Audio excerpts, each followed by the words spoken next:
Hello everyone. आज हम agriculture से रिलेटेड कुछ डिस्कशंस करने जा रहे हैं जो कि जेट एग्जाम की तैयारी करने वाले उन सभी छात्राओं के लिए बहुत ही लाभदायक साबित होने वाला है। चलिए शुरू करते हैं।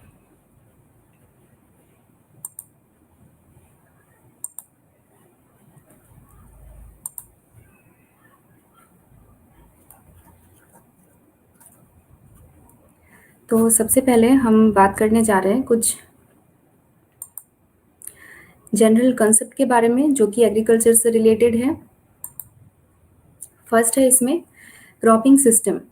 It refers to the cropping patterns used on a farm and their interaction with farm resources associated with enterprises and the available component technology. तो हर एक गिवन प्लेस के अनुसार हर एक जगह के वैरिंग क्लाइमेटिक कंडीशंस होते हैं, यानी कि हर एक जगह के क्लाइमेटिक कंडीशंस अलग होते हैं, वहाँ के फार्म रिसोर्सेज अलग होते हैं। फार्म रिसोर्सेज मतलब इलेक्ट्रिसिटी सप्लाई या फिर पावर सप्लाई।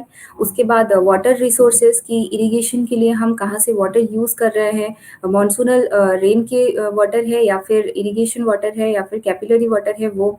उसी के साथ में हमारे पास कितने लेबर अवेलेबल है या एफिशिएंट लेबर है या फिर कम एफिशिएंट लेबर है। तो ये सब हो गए हमारे फार्म के रिसोर्सेज। तो depending on the farm resources और उसके बाद बाकी के क्लाइमेटिक कंडीशंस और अवेलेबल कंपोनेंट टेक्नोलॉजी, यानी कि कौन सी टेक्नोलॉजी हम यूज़ कर रहे हैं, बहुत ज़्यादा हमारे पास फार्म मशीनरी है अवेलेबल है या फिर नहीं, उन सब चीज़ों के ऊपर डिपेंड करके हर एक जगह के जो क्रॉपिंग पैटर्न होते हैं वो अलग अलग होते हैं।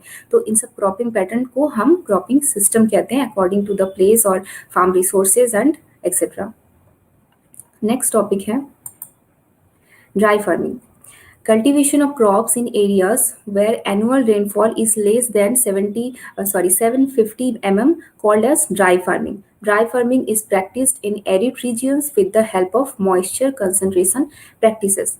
तो जहाँ जिन इलाकों में जिन रीजन्स में कंट्री के या फिर इंडिया के रीजन्स में जहाँ पे रेनफॉल 750 mm से कम होती है, ठीक है, तो पूरे साल भर में जहाँ 750 mm से कम बारिश होती है, रेनफॉल होती है, वहाँ पे जिस तरह की कल्टीवेशन प्रोसेस हम यूज़ करते हैं उसे हम ड्राई फार्मिंग कहते हैं।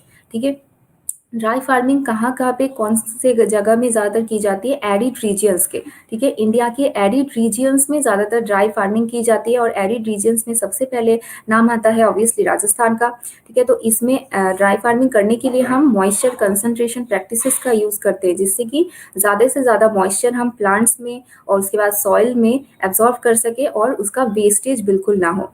ठीक है, नेक्स्ट बात करते हैं ड्राई लैंड फार्मिंग की। तो कभी अक्सर हम इसमें कंफ्यूज कर जाते हैं कि ड्राई फार्मिंग और ड्राई लैंड फार्मिंग शायद एक ही चीज़ है, तो नहीं। ड्राई फार्मिंग जब हम करते हैं तो उसे तभी हम यूज़ करेंगे जब 750 mm से कम रेनफॉल रहेगी। लेकिन जब 750 mm से 1500 mm तक हमें एनुअल रेनफॉल अवेलेबल है, तो उन जगहों पे जो फार्मिंग होती है उनको हम ड्राई लैंड फार्मिंग कहते हैं। एरिड रीजियंस पे हम ड्राई फार्मिंग करते हैं, लेकिन और सेमी एरिड रीजियंस पे हम ड्राई लैंड फार्मिंग करते हैं, जैसे कि आंध्र प्रदेश हो गया। The soil moisture conservation measure is the key for dryland farming practices in semi-arid regions. Drainage facility may be required, especially in black soils. ठीक है, तो यहाँ पे भी हम क्या करते हैं कि सॉइल मॉइस्चर कंजर्वेशन प्रैक्टिसेस का यूज़ करते हैं मॉइस्चर को ज़्यादा से ज़्यादा रोकने के लिए, ताकि वो ट्रांसपिरेशन कम हो सके उसका या फिर इवापोरेट ना हो जाए। उसके बाद कभी ड्रेनेज फैसिलिटीज़ की भी ज़रूरत पड़ती है, कब, या खास करके ब्लैक सॉइल में, क्योंकि ब्लैक सॉइल्स की इन्फिल्ट्रेशन रेट कम होती है दूसरे सॉइल्स के कंपैरिजन में। यानी कि इन्फिल्ट्रेशन मतलब जितनी जल्दी पानी मिट्टी में एब्जॉर्ब हो जाता है या फिर मिट्टी के धीरे धीरे लीच कर जाता है मिट्टी से जितनी जल्दी पानी, तो उसको हम उस सॉइल का इन्फिल्ट्रेशन कहते हैं। ठीक है, तो ब्लैक सॉइल में इन्फिल्ट्रेशन थोड़ा सा दूसरे सॉइल्स के मुकाबले कम है, इसलिए यहाँ पे हमें कभी कभार ड्रेनेज फैसिलिटीज़ की भी ज़रूरत पड़ सकती है। उसके बाद देखिए है rain fade farming. Rain fade farming का मतलब यही है सिंपली के रेन के ऊपर जब हम डिपेंड रहते हैं फार्मिंग के लिए, यानी कि means cultivation of crops in regions where annual rainfall is more than 1150 mm, यानी कि 1150 mm से ज़्यादा हमें रेनफॉल अवेलेबल है जिन जगहों पे, वहाँ हम क्या कर रहे हैं, रेन फेड फार्मिंग कर रहे हैं, और ये ज़्यादातर ह्यूमिड रीजियंस में हम करते हैं। ठीक है, उसके बाद देखिए agroclimatic Jones. Agroclimatic zones are classified on the basis of agro characteristics such as rainfall, temperature, soil, topography, water resources and cropping system. तो जैसे पहले भी हमने बात की कि हर एक जगह का रेनफॉल अलग है. जैसे अभी हमने देखा कि ड्राई फार्मिंग में 750 mm हो रहा है और ड्राईलैंड फार्मिंग में 750 से लेके 1500 mm तक रेनफॉल मिल रहा है हमें. और फिर जो रेनफेड फार्मिंग है उसमें हमें 1150 mm से ज़्यादा रेनफॉल अवेलेबल है. तो हर एक जगह के रेनफॉल जैसे अलग है तो उस हिसाब से फार्मिंग सिस्टम भी चेंज हो जाते हैं. और फिर टेम्परेचर भी अलग अलग होते हैं सारे जगहों के. सॉइल का टेक्सचर या फिर सॉइल का जो नेचर होता है हर एक जगह का अलग होता है. उसके बाद टोपोग्राफी हो गया, वाटर रिसोर्सेज हो गई, क्रॉपिंग सिस्टम, ये सारे अकॉर्डिंग टू द प्लेस ये वेरी करते रहते हैं. प्लेस टू प्लेस ये वेरी करते हैं. तो उस बेसिस पे हम जब इंडिया को जब हमने डिवाइड किया तो उसे हम एग्रो क्लाइमेटिक जोन्स में डिवाइड करते हैं. और according to planning commission India has been divided into 15 agroclimatic zones. तो टोटल 15 agroclimatic zones हैं हमारे इंडिया में. नेक्स्ट है agro ecological regions. Agroecological regions is the land unit cut out of agroclimatic regions when superimposed on land form and the kind of soils and soil conditions that act as modifier to climate and length of growing period. ठीक है. वैसे तो agro climatic Jones कितने हो गए हमारे 15. लेकिन जब अब हम उनके ऊपर सुपर इम्पोज करते हैं उनमें भी जब हम डिवीजन कर रहे हैं according to the nature of soil conditions किस तरह के हैं जो कि कभी कभार क्या होता है कि क्लाइमेट और लेंथ ऑफ ग्रोइंग पीरियड को भी मॉडिफाई कर देते हैं. तब हमें जो जोन्स मिलते हैं वो है एग्रो इकोलॉजिकल रीजन या फिर एग्रो इकोलॉजिकल जोन्स. तो एग्रो इकोलॉजिकल जोन्स कितने हमारे 21. ठीक है.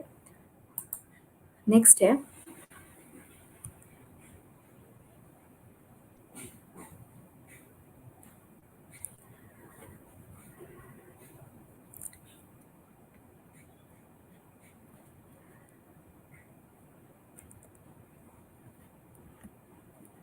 नेक्स्ट है हमारा इवापो ट्रांसपिरेशन. ठीक है. तो the evapotranspiration is the evaporation from the soil surface and the transpiration from the plant surface. Soil moisture is the most limiting factor in dry land agriculture. ठीक है.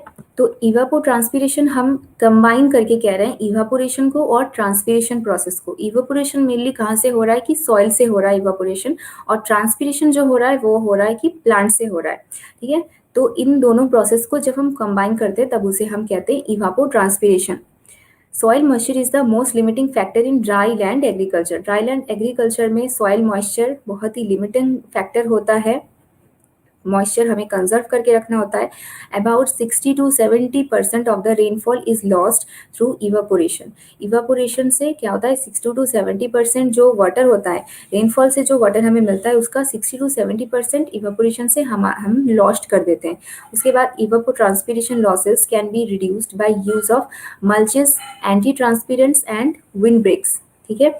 तो इवापोट्रांसपिरेशन रेट को हम कैसे कम कर सकते हैं? मल्चेस का यूज़ करके, एंटी ट्रांसपिरेंट्स का यूज़ करके और विंड ब्रेक्स का यूज़ करके. मल्चेस कुछ ऐसे मटेरियल्स हैं जिनको हम कवर कर देते हैं, जिससे हम कवर कर देते हैं किसको? एग्रीकल्चरल ग्राउंड को हम कवर कर देते हैं. उसके लिए कभी कभी हम पैडी स्ट्रॉ यूज़ करते हैं या फिर कभी हम पॉलीथीन शीट्स का यूज़ करते हैं जिससे हम लैंड को ढक देते हैं पूरी तरह से, जैसे उस तक उतनी ज़्यादा मात्रा में हीट ना पहुंच सके और वो जो उसमें जो मॉइस्चर है वो इवापोरेशन के थ्रू लॉस्ट ना हो जाए. ठीक है. उसके बाद में एंटी ट्रांसपेरेंस भी यूज़ करते हैं, विंड ब्रेक्स भी यूज़ करते हैं. तो नेक्स्ट देखिए anti transparence. Materials are applied to plants surface to reduce transpiration from the plant by reducing photosynthesis. Anti-transpirants are mainly four types: stomata closing type, film forming type, reflecting type, growth retardants, ये 4 तरह के हमारे पास anti ट्रांसपेरेंट्स available होते हैं।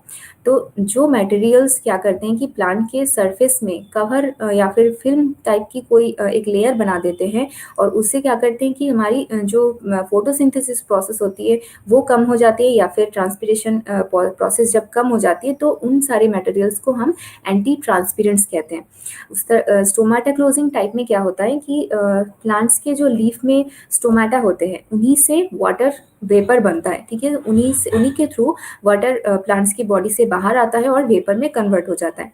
तो जब हम stomata को क्लोज कर देते हैं, तब ट्रांसपीरेशन प्रोसेस में भी कमी हो जाती है। नेक्स्ट है फिल्म फॉर्मिंग टाइप, यानी कि जब हम इस मटेरियल का यूज़ करते हैं, तब प्लांट्स के जिन जिन बॉडी पार्ट से ट्रांसपीरेशन होता है, वहाँ पे एक कवरिंग हो जाती है या फिर एक पतली सी लेयर बन जाती है, जिससे कि ट्रांसपीरेशन रुक जाता है। तो इसे फिल्म फॉर्मिंग टाइप कहते हैं।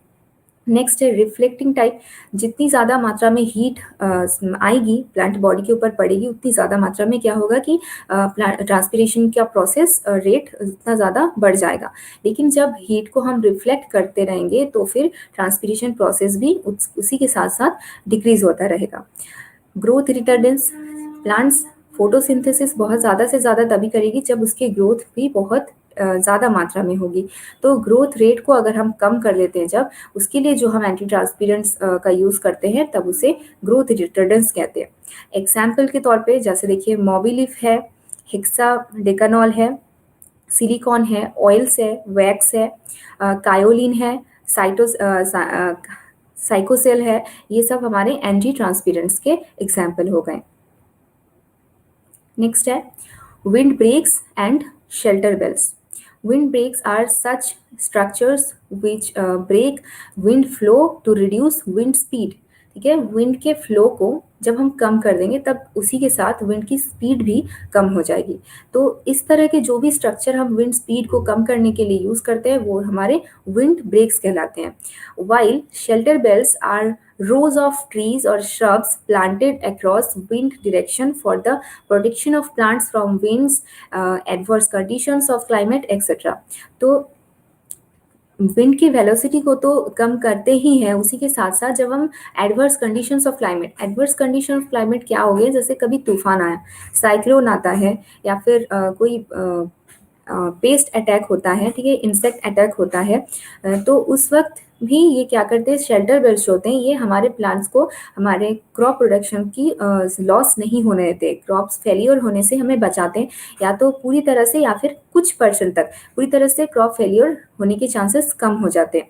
तो और साथ ही साथ ये फर्स्ट प्रायोरिटी बन जाते हैं अगर कोई भी एनिमल अटैक हो रहा है, जैसे कि कभी क्रॉप प्रोडक्शन जहाँ हम करते हैं उसी लैंड के आसपास घना जंगल भी अगर हो, तो वहाँ पे कभी कभार ऐसे भी चांसेस होते हैं कि एलिफेंट के अटैक करने के चांसेस रहते हैं, या फिर कोई इंसेक्ट के अटैक करने के जो चांसेस रहते हैं, तो सबसे पहले उनको फेस करते हैं हमारे शेल्टर बेल्ट के ट्रीज जो हमने प्लांट कर रखे हैं। तो जब उनके ऊपर फर्स्ट अटैक होता है, तो ऑब्वियसली हमारे एग्रीकल्चरल क्रॉप्स के ऊपर उनका अटैक का जो रेट होता है वो कम हो जाता है। और शेल्टर बेल्ट्स के लिए ज़्यादातर फार्मर्स इस तरह के प्लांट्स प्रेफर करते हैं जो कि उनको प्रोटेक्शन के साथ साथ थोड़ी बहुत इनकम भी देते रहे, जैसे कि फ्रूट प्लांट्स हो गए, हमारे फ्रूट ट्रीज हो गए, मैंगो ट्री हो गया। तो सीजनल अगर जो हम फ्रूट ट्रीज लगाते हैं, तो सीजन में हमें उस वक्त उस प्रोटेक्शन के लिए तो वो काम आ ही रहा है, साथ ही साथ उसमें से हमें इनकम भी आती है। तो ये हो गए हमारे विंड ब्रेक्स और शेल्टर बेल्ट। नेक्स्ट देखिए है agro forestry. Agroforestry is a sustainable land management system which increases the use of land, combines the production of crops, fruits, forest plants, or animals. It is also known as tree crop planting system. ठीक है, तो agro forestry भी एक sustainable land management है। पिछले session में हमने बात की थी सस्टेनेबल एग्रीकल्चर के बारे में, जिसमें हम ज़्यादातर कोशिश करते हैं कि नेचुरल इकोलॉजिकल बैलेंस को हम छेड़छाड़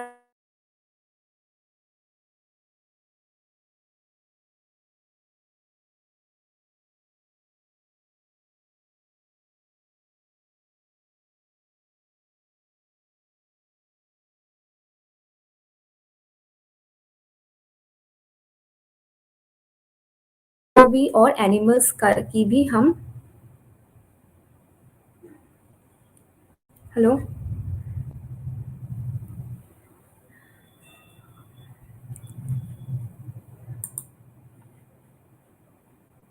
और साथ ही साथ एनिमल्स की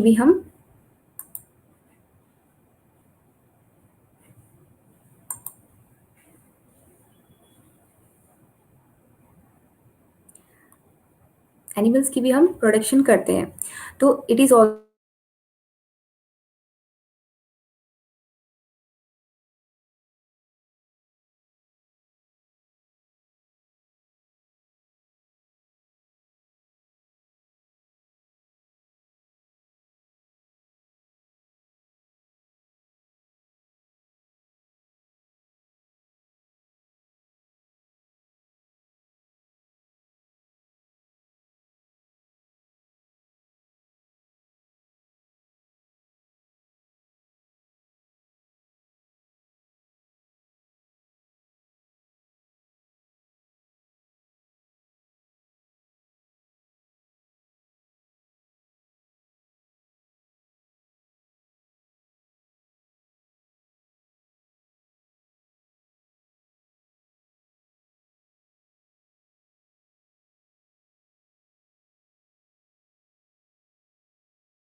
okay, sorry for the disturbance, very very sorry.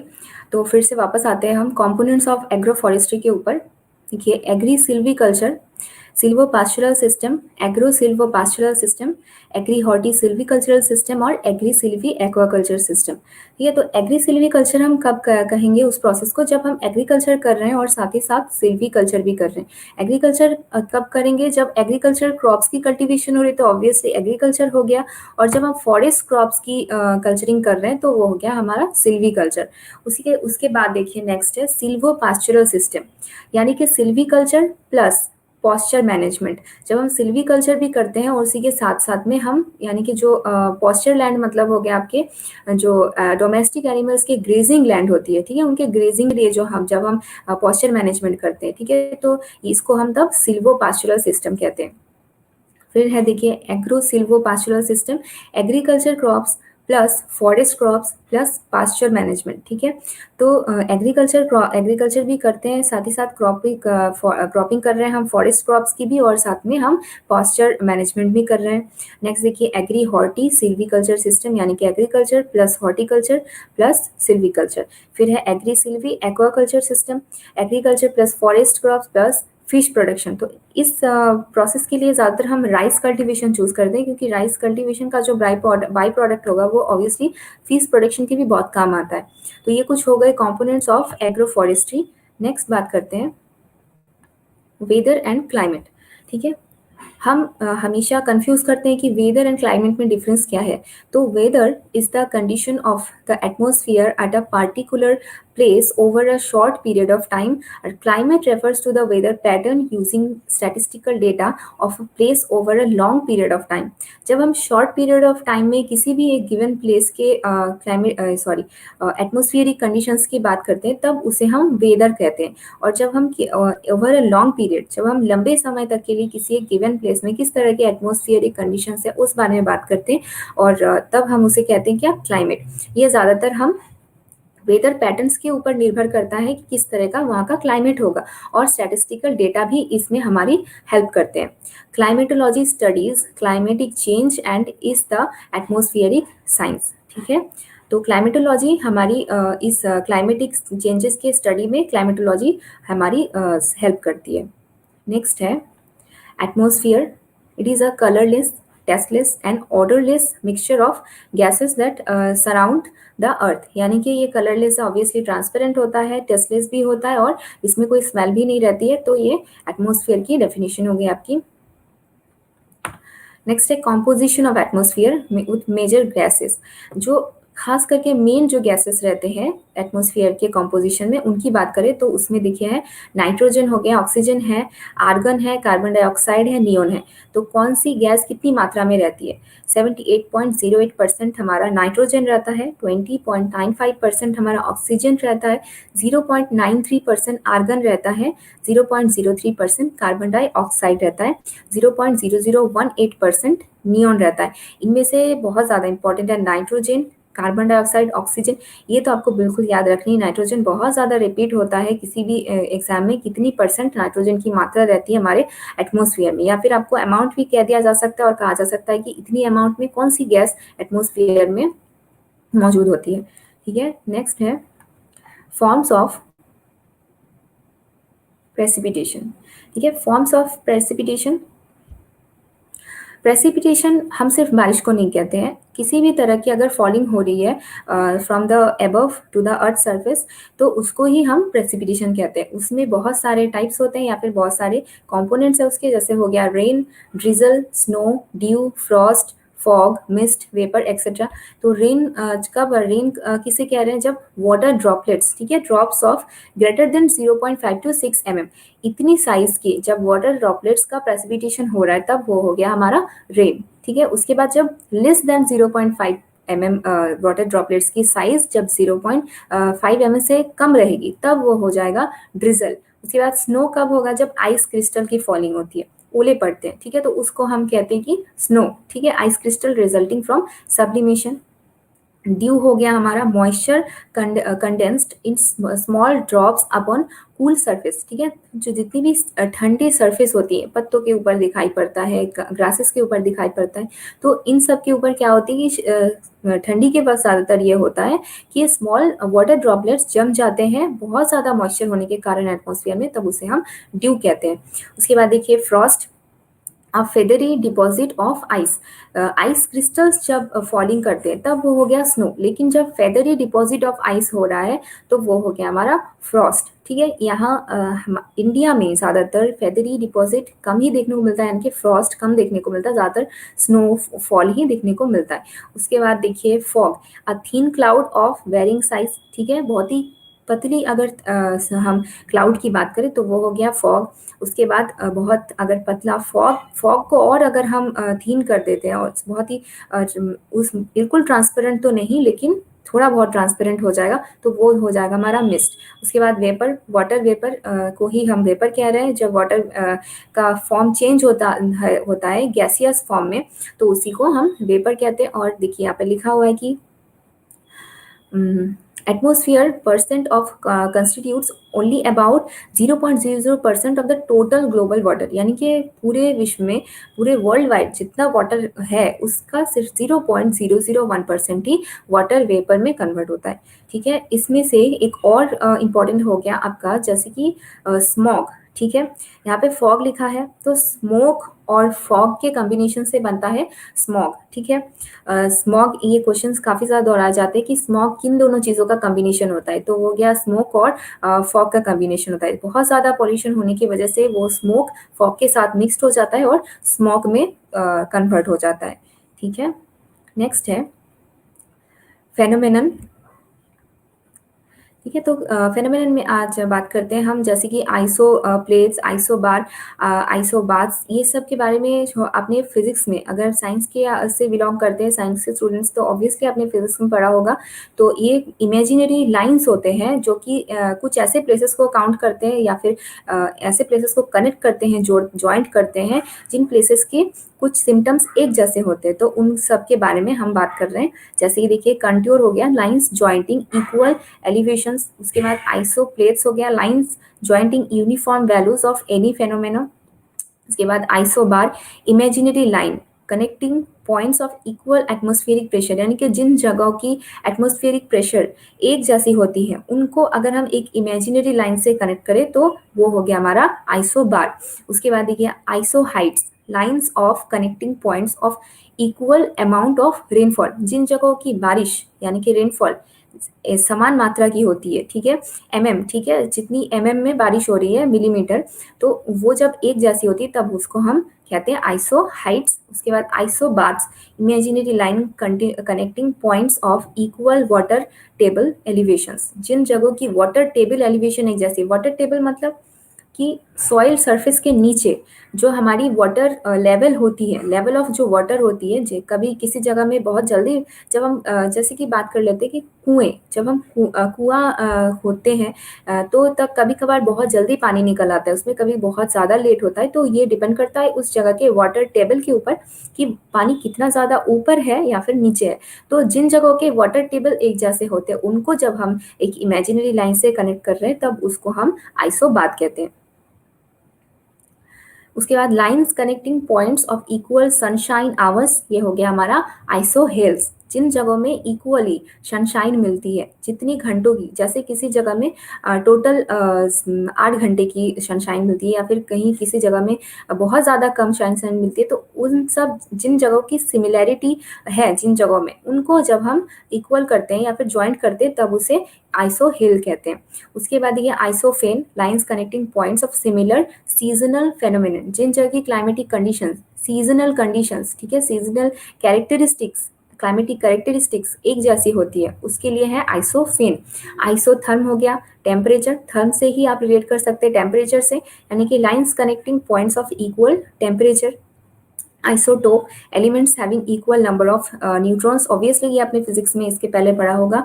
उसके बाद आइसो प्लवियल, यानी कि lines jointing equal depth of rainfall. जिन जिन जगहों में एक डेप्थ ऑफ रेनफॉल एक जैसी है उनको हम आइसो प्लवियल कह रहे हैं। नेक्स्ट,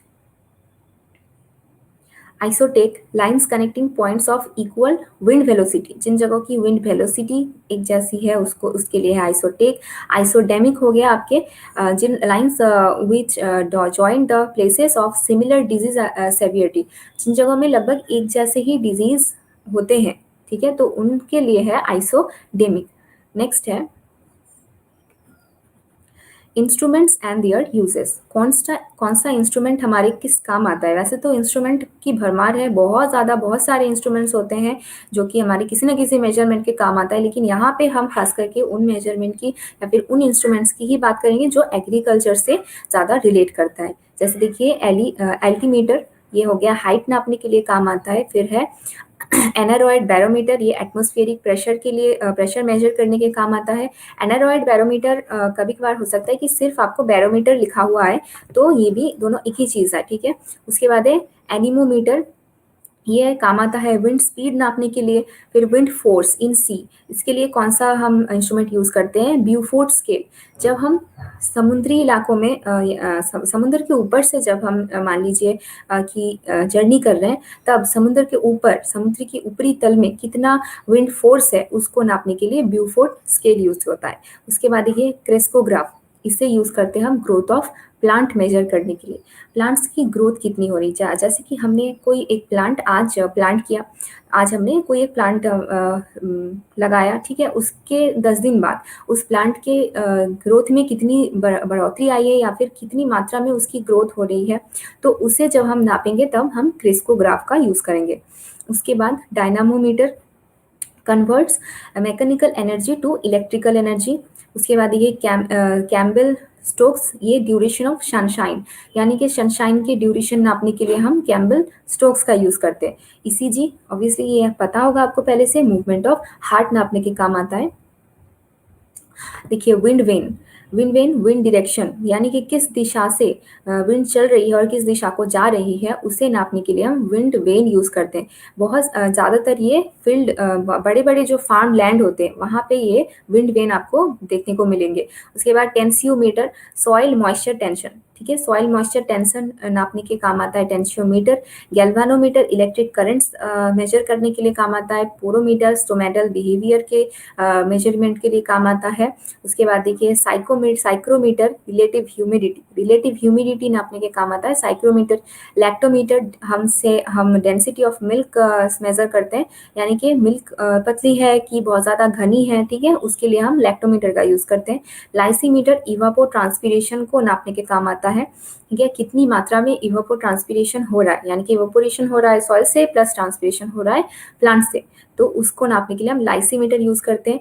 उसके बाद मैनोमीटर यूज करते हैं रूट प्रेशर नापने के लिए, ठीक है।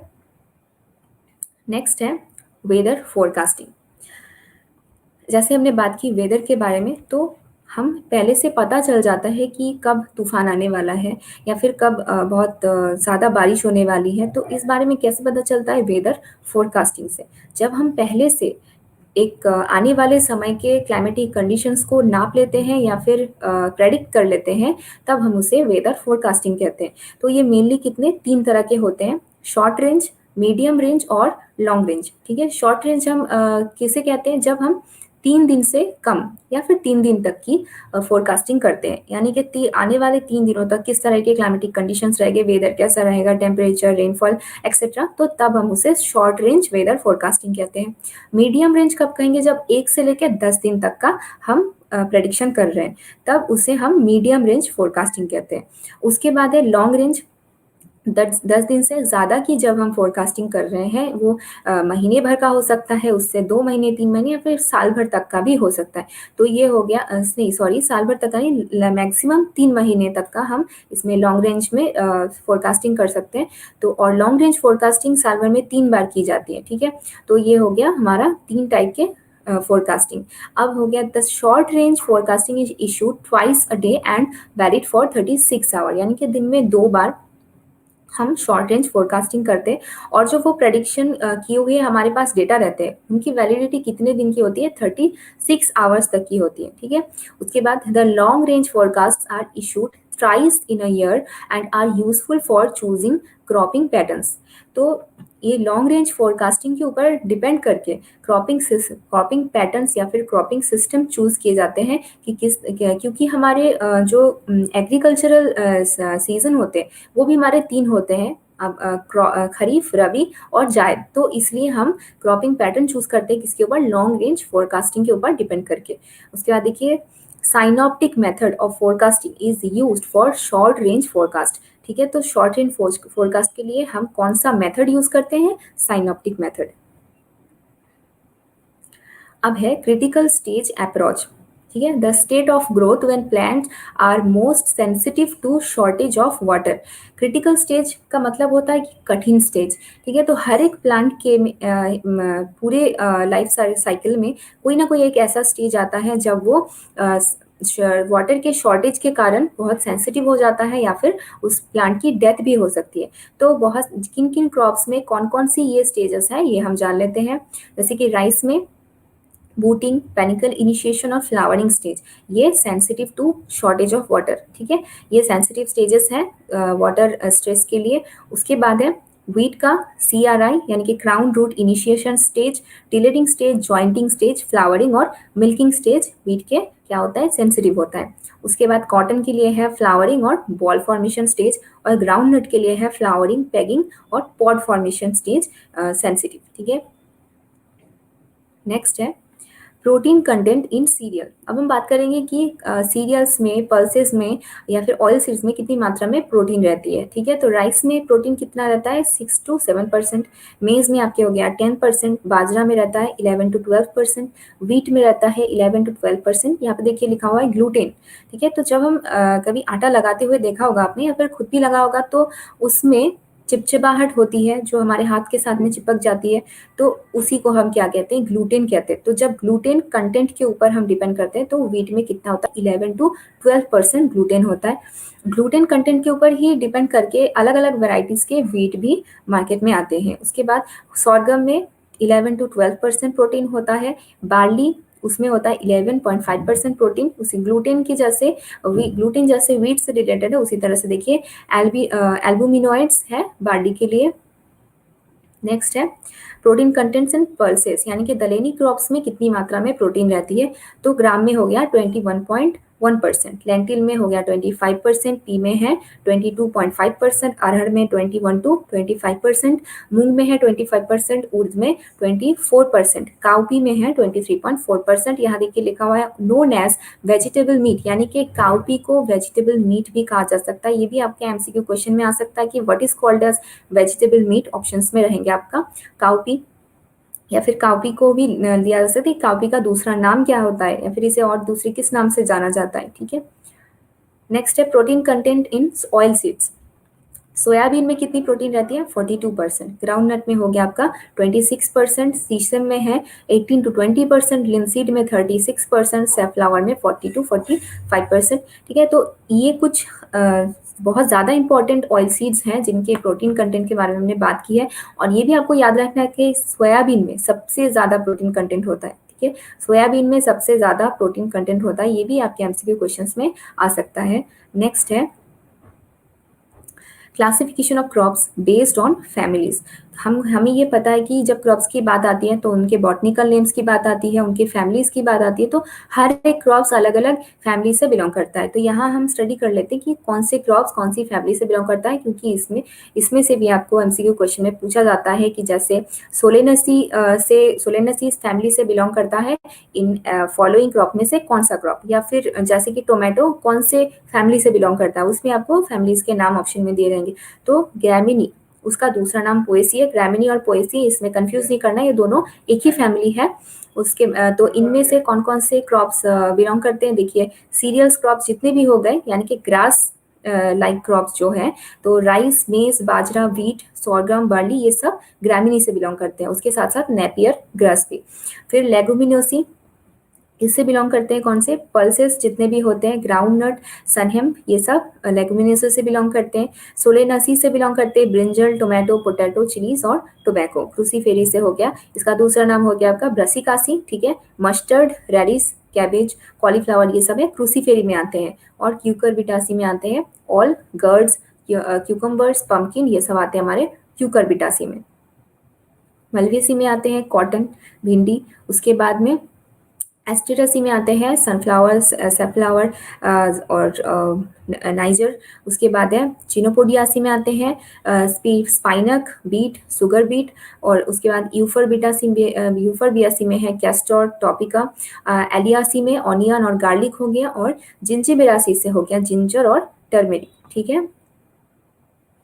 नेक्स्ट है which operation related to which crop. कुछ खास ऑपरेशंस होते हैं, कुछ स्पेशल ऑपरेशंस होते हैं जो कुछ खास क्रॉप्स में ही किए जाते हैं, हर एक क्रॉप्स में नहीं किए जाते। जैसे देखिए टोबैको और टी में किया जाता है क्यूरिंग, तो आपको ये पूछा जाएगा कि curing is related to which crop of the following options, ठीक है। तो उसमें टोबैको या फिर टी आपको चूज करना है। या फिर ये भी कहा जा सकता है कि टोबैको में कौन सा स्पेशल ऑपरेशन किया जाता है, तो उसमें आपको ऑप्शन दिए रहेंगे क्यूरिंग, निपिंग, रैपिंग। तो ठीक है, आपको क्यूरिंग उसमें चूज करना है। नेक्स्ट देखिए स्ट्राइपिंग है जूट से रिलेटेड, ठीक है। निपिंग ग्राम और कॉटन क्रॉप में किया जाता है। रैपिंग किया जाता है सुगर केन क्रॉप में। क्रॉपिंग की जाती है बनाना क्रॉप में। और ट्रेसिंग की जाती है सुगर केन क्रॉप में। नेक्स्ट देखिए ये कुछ इंपॉर्टेंट जैसे किंग ऑफ फ्रूट्स, इसे मैंगो को किंग ऑफ फ्रूट्स जाना जाता है। क्वीन ऑफ फ्रूट्स लीची को जाना जाता है। किंग ऑफ पल्सेस कहते हैं हम ग्राम को। क्वीन ऑफ पल्सेस कहते हैं हम पी को। क्वीन ऑफ स्पाइस कहते हैं हम कार्डामोम को। क्वीन ऑफ फ्लावर कहते हैं ग्लैडियोलस। क्वीन ऑफ फ्लावर बहुत इंपॉर्टेंट है, ये काफी ज्यादा ये क्वेश्चन रिपीट होता है। उसके बाद फूड ऑफ गॉड, ये भी बहुत इंपॉर्टेंट, कोको को हम फूड ऑफ गॉड कहते हैं। King of temperate fruits Apple. Butter fruits हो गया आपका avocado. King of added fruits हो गया बेर। पोर मैंस फ्रूट्स के लिए भी बेर को जाना जाता है। कल्प वृक्षा, कोकोनट को हम कल्प वृक्षा कहते हैं। उसके बाद है miracle fruit, China qv fruit को मिराकल फ्रूट कहते हैं। कॉटन को हम व्हाइट गोल्ड कहते हैं। उसके बाद क्या सेंचुरी प्लांट हो गया आपका डेथ पाम।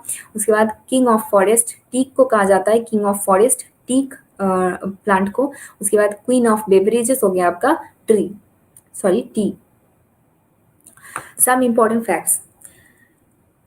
पिछले सेशन में भी हमने आपसे शेयर किए होंगे कुछ इंपॉर्टेंट फैक्ट्स, उसी तरह से आज भी हम कुछ इंपॉर्टेंट फैक्ट्स के बारे में जान लेते हैं। देखिए, carbon content in organic matter 58%, यानी कि अगर हम 100 ग्राम का ऑर्गेनिक मैटर की बात करें तो उसमें 58 ग्राम हमें क्या मिलेगा, कार्बन। ठीक है। Nitrogen bio fertiliser used for wheat, wheat के लिए कौन सा सुटेबल बायो फर्टिलाइजर होता है, वो हो गया आपका Azotobacter. Nitrogen bio fertiliser used for sorghum, sorghum crop के लिए सुटेबल है आपका एजोस्पाइरिलम। ठीक है। Vertical mulch is used in soils, black cotton soils. ठीक है। वर्टिकल मल्च, मल्चिंग की हमने इसके पहले बात की थी, तो वर्टिकल मल्च का यूज किया जाता है कौन से सॉइल्स में, ब्लैक कॉटन सॉइल्स में। पूछा जा सकता है कि ब्लैक कॉटन सॉइल्स में किस टाइप की मल्चिंग की जाती है, तो आपको वर्टिकल मल्च चूज करना है। Critical criteria of essentiality were given by Arnon and Stout 1939। ठीक है। 1939 में एनॉन और स्टाउट ने ये थ्योरी दी थी, क्राइटेरिया ऑफ एसेंशियलिटी थ्योरी एनॉन और स्टाउट ने दी थी। ठीक है। नेक्स्ट है the optimum spacing of wheat. Wheat crop की जब हम शोइंग करते हैं तब हम ऑप्टिमम स्पेसिंग कितनी रखते हैं, लाइन टू लाइन रखते हैं हम, मतलब कि एक रो से दूसरे रो की लाइन टू लाइन स्पेसिंग रहती है, सॉरी 22.5 सेंटीमीटर। ठीक है। The non traditional area of cultivating wheat. ठीक है। ईस्टर्न इंडिया, ईस्टर्न इंडिया एक ट्रेडिशनल एरिया नहीं है व्हीट कल्टीवेशन के लिए, ये नॉन ट्रेडिशनल एरिया है ईस्टर्न इंडिया। ठीक है। मेज sorry major P fertiliser, P fertiliser यानी कि फॉस्फोरस। ठीक है। Major phosphorus fertiliser in India is DAP, यानी कि इंडिया में फॉस्फोरस सप्लाई करने के लिए क्रॉप्स में कौन से फर्टिलाइजर ज्यादा यूज होता है, तो वो हो गया आपका डीएपी, यानी कि डाई अमोनियम फॉस्फेट। ठीक है। Very few poor people are in Punjab, यानी कि below poverty level, BPL people या फिर बिलो पॉवर्टी लेवल, अगर उनकी बात करें तो बहुत ही कम मात्रा में कौन से जगह में होते हैं, पंजाब में, और सबसे ज्यादा होते हैं कहाँ पे, बिहार में। Very large number of BPL peoples are in Bihar. ठीक है। Bio fertiliser more suitable for sugar cane, ये हो गया आपका Azotobacter. Depth of sowing of soybean seed, soybean seed की जब हम शोइंग करते हैं तब कितनी डेप्थ में हम उसे शोइंग करते हैं, यानी कि मिट्टी की कितनी गहराई में हम उसे शोइंग करते हैं, वो हो गया आपका 3 सेंटीमीटर। ठीक है। First variety of rice introduce in India TN1 1964 to 65, यानी कि 1964 to 65 में TN1 इस वेराइटी का इंट्रोडक्शन हुआ था इंडिया में। ये किस चीज की वेराइटी है, ये है राइस की वेराइटी। नेक्स्ट देखिए, Indian mustard known as Brassica juncea, India में जिस मस्टर्ड की हम कंजम्पशन करते हैं उसका बॉटनिकल नेम क्या है, ब्रेसिका जुनसी। उसके बाद देखिए, explosive fertiliser is ammonium nitrate, यानी कि एमोनियम नाइट्रेट एक ऐसा फर्टिलाइजर है जिसके साथ अगर हम सावधानी ना बरते तो हो सकता है कि वो एक्सप्लोसिव साबित हो। ठीक है।